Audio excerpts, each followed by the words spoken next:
En Haïti, la hausse du prix du carburant provoque depuis quelques jours des émeutes, des pillages. Vous venez d'appeler toutes les parties à désamorcer la crise. Est-ce qu'il faut re-subventionner le carburant pour les populations les plus démunies? Et est-ce que le plan d'urgence de quelques millions de dollars dont vous venez d'obtenir le déblocage, est-ce que ce plan est à la hauteur des enjeux? Du point de vue, je dirais, des principes, je crois qu'on devrait subventionner les familles et pas les carburants. Et ce n'est pas exactement la même chose,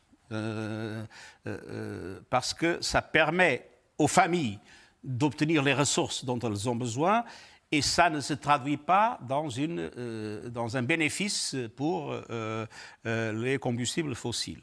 Mais dans le cas de l'Haïti, ce que j'ai dit, on a eu plusieurs réunions du Conseil de sécurité, et je suis convaincu qu'il faut absolument réintroduire une sécurité sérieusement.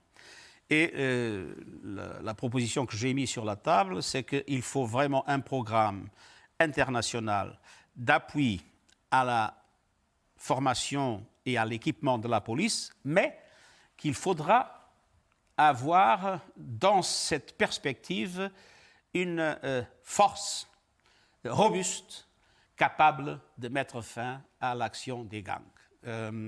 Nous connaissons tous dans les pays, nous avons au Portugal, vous avez en France, des forces de police robustes.